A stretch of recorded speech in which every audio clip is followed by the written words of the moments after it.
Assalamualaikum warahmatullahi wabarakatuh. Saya Indah Sulistioningrum dari Fakultas Ekonomi Universitas Sultan Agung Semarang, jurusan akuntansi. Di sini saya ingin menerangkan tentang kerangka konseptual.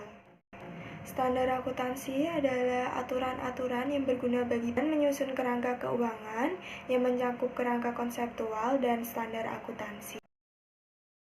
Yang kedua di sini ada kerangka konseptual akuntansi. Kerangka konseptual akuntansi adalah suatu sistem yang koheren tentang tujuan dan konsep dasar yang saling berkaitan, yang diharapkan dapat menghasilkan standar-standar yang konsisten dan memberi pedoman tentang jenis, fungsi, dan keterbatasan akuntansi keuangan serta laporan keuangan. Lalu selanjutnya di sini ada kerangka teori akuntansi. Ini ada 3 tingkatan. Tingkatan pertama adalah tingkatan tujuan pokok akuntansi, yaitu menyajikan informasi ekonomi dari suatu kesatuan kepada pihak-pihak yang berkepentingan. Yang kedua di sini tingkatan kedua ada konsep dasar pelaporan. Ini terdiri dari 2 jenis, yaitu karakteristik mutu informasi, yaitu dalam menjalankan suatu bisnis, perusahaan akan mengambil keputusan berdasarkan informasi-informasi. Maka dari itu, perusahaan sangat membutuhkan karakteristik mutu informasi. Lalu di sini yang kedua ada elemen laporan keuangan. Dari elemen ini kita mampu memahami logika akuntansi. Tingkatan ketiga ada pedoman pelaksanaan yang terdiri dari 3, yaitu asumsi, prinsip, dan kendala. Selanjutnya ada tujuan pelaporan keuangan. Di sini adalah memberikan informasi mengenai posisi keuangan, kinerja keuangan, dan arus kas entitas yang bermanfaat bagi sebagian besar kalangan pengguna laporan dalam pembuatan keputusan ekonomi. Pelaporan keuangan tidak hanya laporan keuangan seperti neraca, laporan laba rugi, lalu laporan beban ekuitas, laporan arus kas, catatan atas laporan keuangan, tetapi juga media-media pelaporan lainnya. Lalu yang selanjutnya di sini ada karakteristik kualitatif dan elemen laporan keuangan primer, seperti yang sudah kita singgung sebelumnya. Di sini yang pertama ada relevan. Jadi informasi memiliki kualitas relevan jika dapat mempengaruhi keputusan ekonomi pemakai dengan membantu mereka mengevaluasi peristiwa di masa lalu, masa kini, atau masa yang akan datang, serta menegaskan atau mengoreksi hasil evaluasi mereka di masa lalu. Seperti itu. Lalu selanjutnya ada keandalan. Keandalan ini ada beberapa unsur. Ujian jujur, yaitu menggambarkan dengan jujur transaksi serta peristiwa lainnya yang seharusnya disajikan atau yang secara wajar dapat diharapkan untuk disajikan. Lalu yang kedua ada netral, yaitu harus diarahkan untuk kebutuhan umum pemakai dan bukan pihak tertentu saja. Lalu di sini ada bebas dari kesalahan. Yang dimaksud di sini adalah yang dicatat atau disajikan harus sesuai dengan substansi atau realitas ekonomi yang sesuai dengan prinsip dan bukan hanya bentuk-bentuk hukumnya saja. Lalu yang selanjutnya ada karakteristik kualitatif sekunder. Di sini yang pertama dapat dibandingkan, yaitu pemakai harus dapat membandingkan laporan keuangan perusahaan antar periode. Lalu yang kedua di sini ada konsistensi. Memiliki beberapa definisi, yaitu penggunaan suatu prosedur akuntansi oleh suatu entitas akuntansi selama beberapa periode. Lalu yang ketiga di sini ada keseragaman. Yang pertama ada rigid uniformity, yaitu adanya suatu metode untuk semua transaksi yang sama. Yang kedua ini ada finite uniformity, itu keseragaman dengan mempertimbangkan situasi yang dihadapi.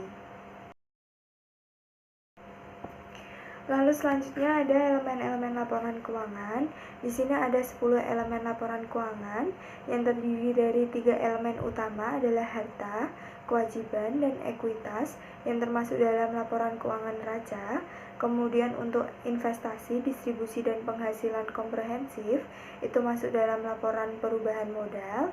Lalu selanjutnya ada 4 elemen terakhir, yaitu pendapatan, beban, keuntungan, dan kerugian masuk ke dalam laporan laba rugi.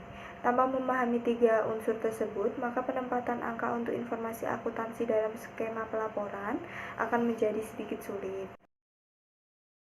Lalu yang selanjutnya ada asumsi akuntansi. Pertama ada economic entity atau kesatuan usaha khusus. Konsep ini memandang perusahaan sebagai suatu unit usaha yang berdiri sendiri terpisah dari pemiliknya.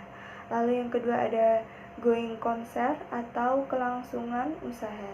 Di sini, perusahaan akan hidup terus dalam arti diharapkan tidak akan terjadi likuidasi di masa yang akan datang.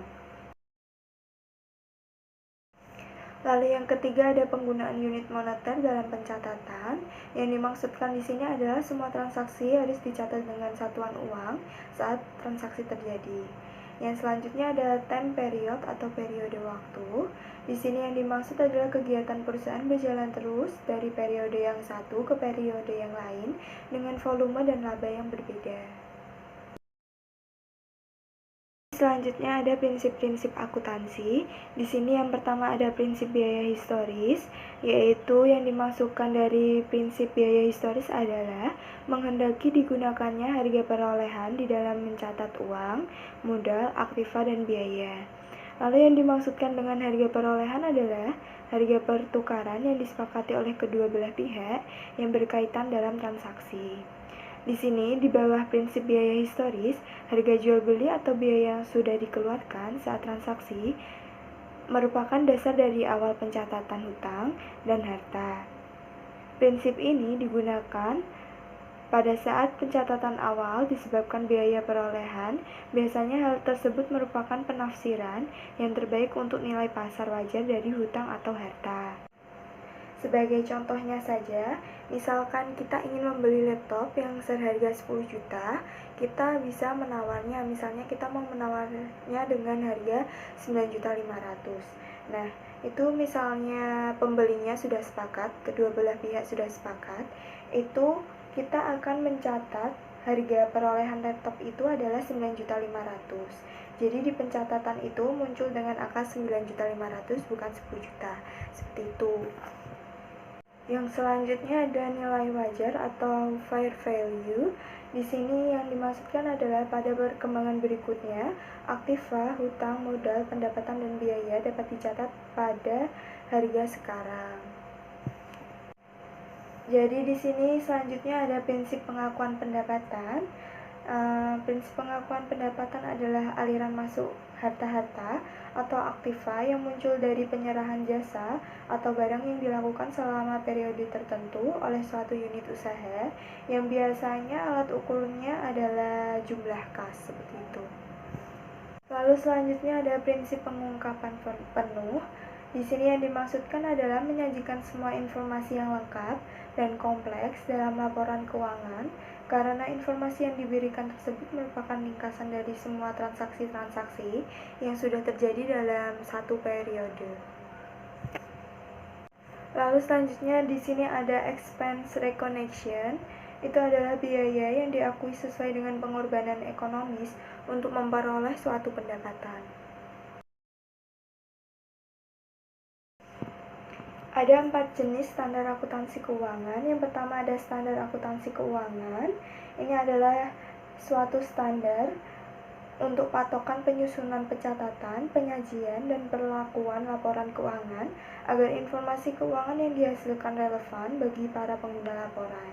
PSAK ini biasanya digunakan oleh perusahaan entitas yang memiliki akuntabilitas publik baik yang sudah terdaftar di pasar modal maupun yang masih dalam proses pendaftaran pasar modal.